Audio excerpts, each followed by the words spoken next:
Welcome to Midlife Schmidlife, the online community for listeners who want to redefine the middle years and recreate their lives lived to the fullest. Join our host, Liz Applegate, as she interviews guests over the age of 40 who are turning their maybe Sundays into today and going after their dreams. Let's get the party started. Hey, Schmidlifers, Liz Applegate here, your transformative life coach, podcaster, and multi-passionate empty nester. Welcome to episode 6 of the Midlife Schmidlife podcast. And for the first Wednesday edition of the podcast, I actually was thinking about changing the day that I released the podcast from Monday to Wednesday. So I thought about it for a while, liked the idea, and this week I just decided to make that decision. I figured Wednesday is in the middle of the week. We're in the middle of our lives. It just makes sense. And I'll be really quite honest with you. I don't know. I'm just not a Monday person. Even though I love my job and love helping others, I really kind of like to ease into the week. So Monday was just a little rough. So I am just so excited to be here on a Wednesday. To all my new listeners, welcome. I'm so glad you are here. And I want to extend a special welcome for returning listeners and those who have left such wonderful reviews on iTunes.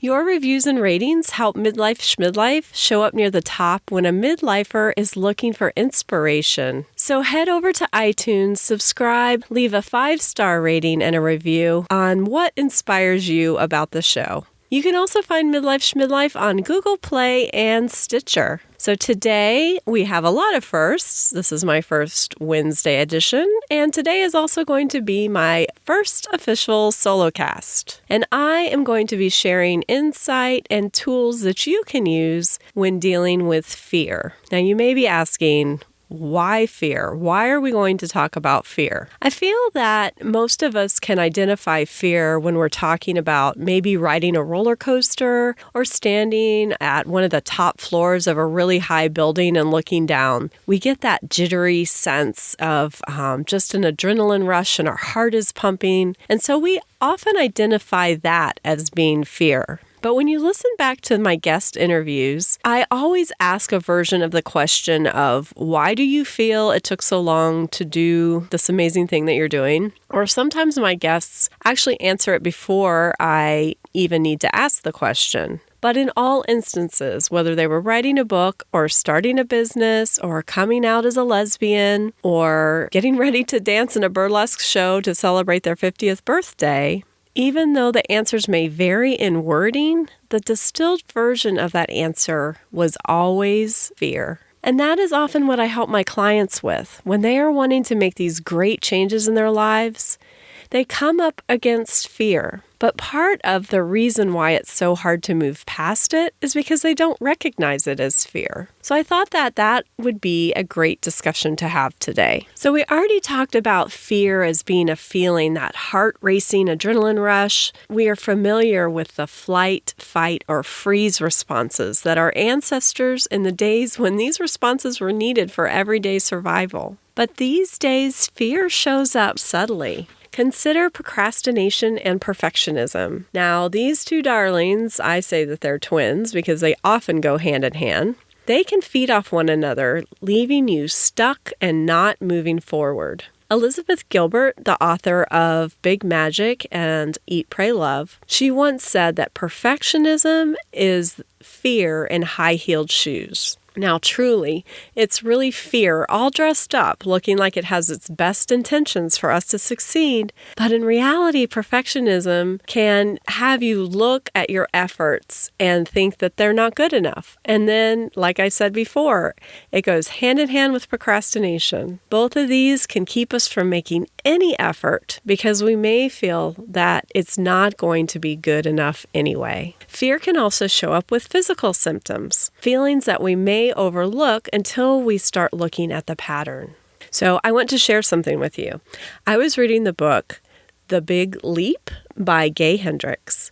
And he talks about upper limiting. And this is a syndrome where you get to a point where you know that the next step is going to take you to the next level. But for some reason, you kind of create your own glass ceiling. Like you just realize, okay, I'm at this top point and I can't go any higher. I can't take that next step. And when I was reading that, I realized that I have this heaviness in my shoulders, like I'm carrying a load on my shoulders, and it's often accompanied with fatigue and just kind of this general blah feeling. So I realized that whenever I'm upper limiting myself, that this is a physical response that I have. And this can be tricky because, sometimes general feeling of being tired means that, yeah, I need to rest. But sometimes I have come to recognize that this is a feeling of fear showing up. This is this point where I know that I have to do something extra. I have to put myself out there a little bit more. And fear is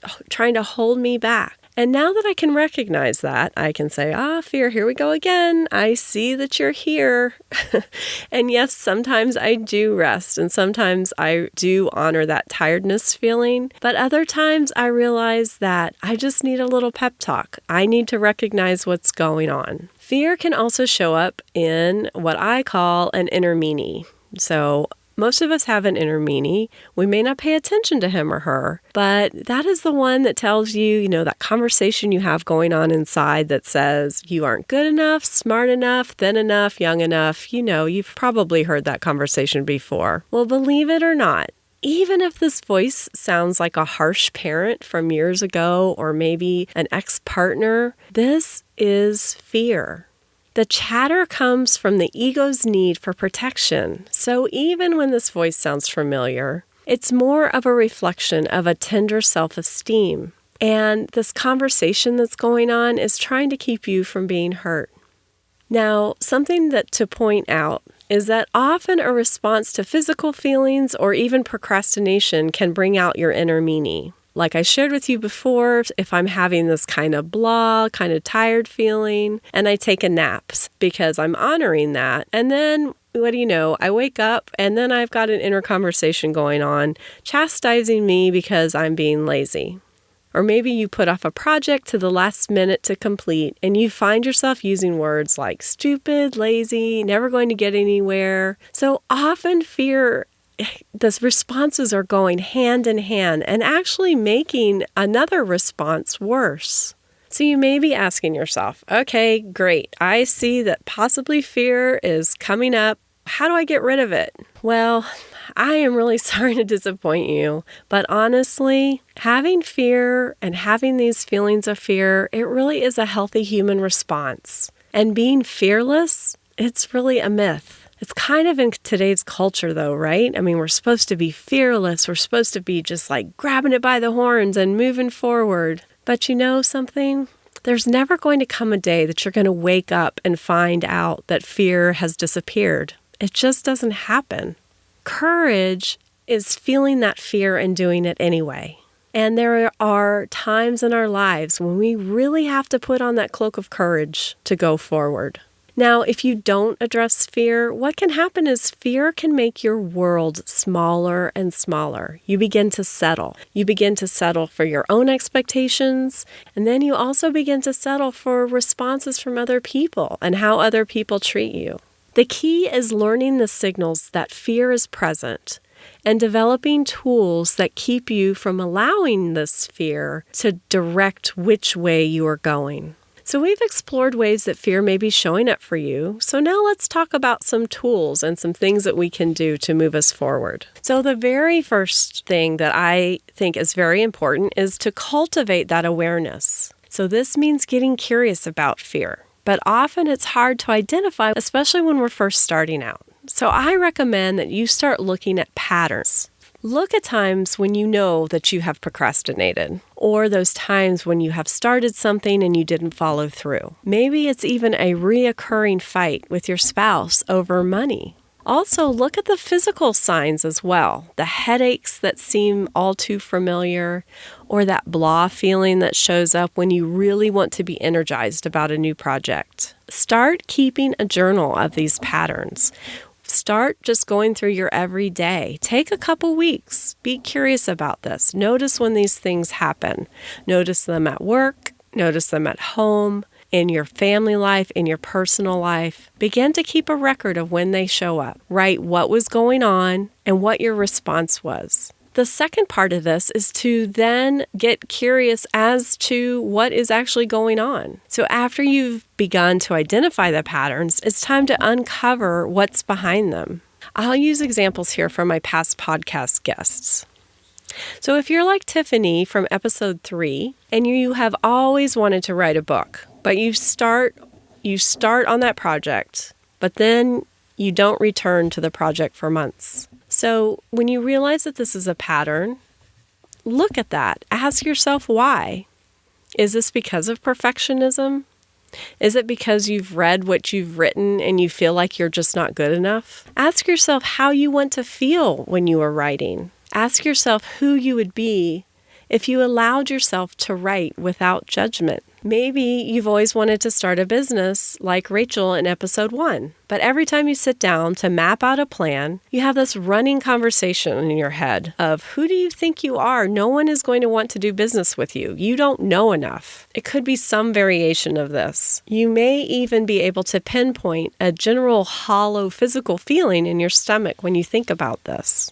So right here, we can see that your inner meaning is showing up. So those are just 2 examples, but I would like for you to reflect back on your journal entries and then, look and see if you can see some similarities. So we've cultivated awareness to look for patterns, and then we've gotten curious about these patterns to look what's underneath them. And the third step is to take small steps to expand those boundaries around fear. So think about fear as being like this string circle. Take a piece of string and you're standing in the middle of a room and you make this perimeter around your feet with this string. And imagine that is the boundary that fear has created for you. We could be really bold and take a big, giant leap outside that string. But what is going to happen is fear is going to really show up, and all of these fear responses, they are going to be magnified. So what we want to do when we want to be really successful at this is just take tiny steps and move that string out a couple inches at a time. So that now we've gone from maybe a 2-foot diameter boundary to a 4-foot diameter boundary, and then a 6, and then an 8, and then a 10. Because what happens is when you practice this, the boundaries, the edges become pushed out further. So now if we go back to the examples that I used, like to become a writer. And so we were able to cultivate the awareness and find the patterns. We got curious as to why we weren't continuing with the project. And then I asked a couple questions what it would look like to write without judgment. So one of these small steps that we could take would be ask ourselves, what would it look like to free write 3 pages every single day and work on that book? Just 3 pages. And not to judge what we're writing. Now, if you say that to yourself, I almost can hear the response because some people will say, well, wait, I don't have time for that. There's no way I can have time for that. But again, let's get curious on that. Is that really true that you don't have time? Or is this just another way that fear is showing up? So when we start talking about starting our own business, I will share with you a tool that I used. Now, it's nothing fancy. It doesn't have this fancy name. I think that I need to come up with this fun and engaging name. But basically what I called it was the Do One Scary Thing a Day Challenge. But what I would do when I was starting my own business is every single day I challenged myself to do that one thing, whatever it was, that made me uncomfortable and seemed a little scary. So at the time when I first started working for myself, I actually was providing marketing and tech support for entrepreneurs. So what this meant was that I needed to put myself out there.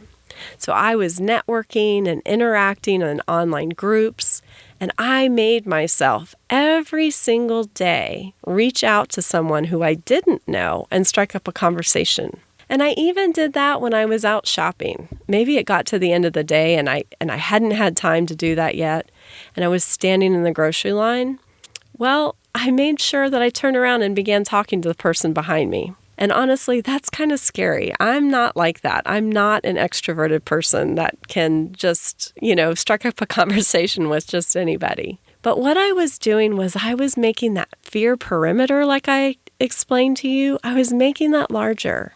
And pretty soon an opportunity arose where I'm not going to say I didn't feel the fear, because I did, but I was so accustomed to putting myself out there that tiny step into saying, hey, yes, I can help you.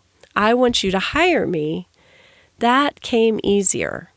If I wouldn't have done those little steps along the way, then I would have never been able to do that, to get my very first client. And I continue to do that. And actually, I need to check in often. I need to say, hey, Liz, we need to do one scary thing today. And then I know that I need to restart that challenge. And this actually is part of my challenge, because this is a solo cast. And this was part of my do one scary thing a day. So those are just some examples that I have for you. Once you've discovered those patterns of fear and you were able to kind of look underneath the hood to see what's going on, see if there are some ways that you can create little action plans to help you move forward. Maybe that even means finding someone who you can be accountable to, you can check in with, and you can help one another. I'm never going to tell you that fear is going to go away, because it doesn't. I had fear when I started this podcast. I have fear almost every single time I go to compile a podcast. But what happens is I feel that fear and I can reflect back on what I've already done, and I know that I can do it this next time. Through my own experiences, I've learned to recognize when fear is showing up for me and embrace it and move forward. Georgia O'Keeffe once said, I've been absolutely terrified every moment of my day, and I've never let it keep me from doing a single thing I wanted to do. I think those are awesome words to live by, and I hope they inspire you. I hope they inspire you to want to make that circle of fear a little bit bigger today and a little bit bigger tomorrow, so that your world can expand and you can rise up to greet the life that you've always wanted to live. So now I'd love to hear from you. Head over to the show notes at midlifeschmidlife.com/fear and let me know what was helpful to you. I'll be honest, there was a time I thought fear was something I wanted to wrestle to the ground and hogtie.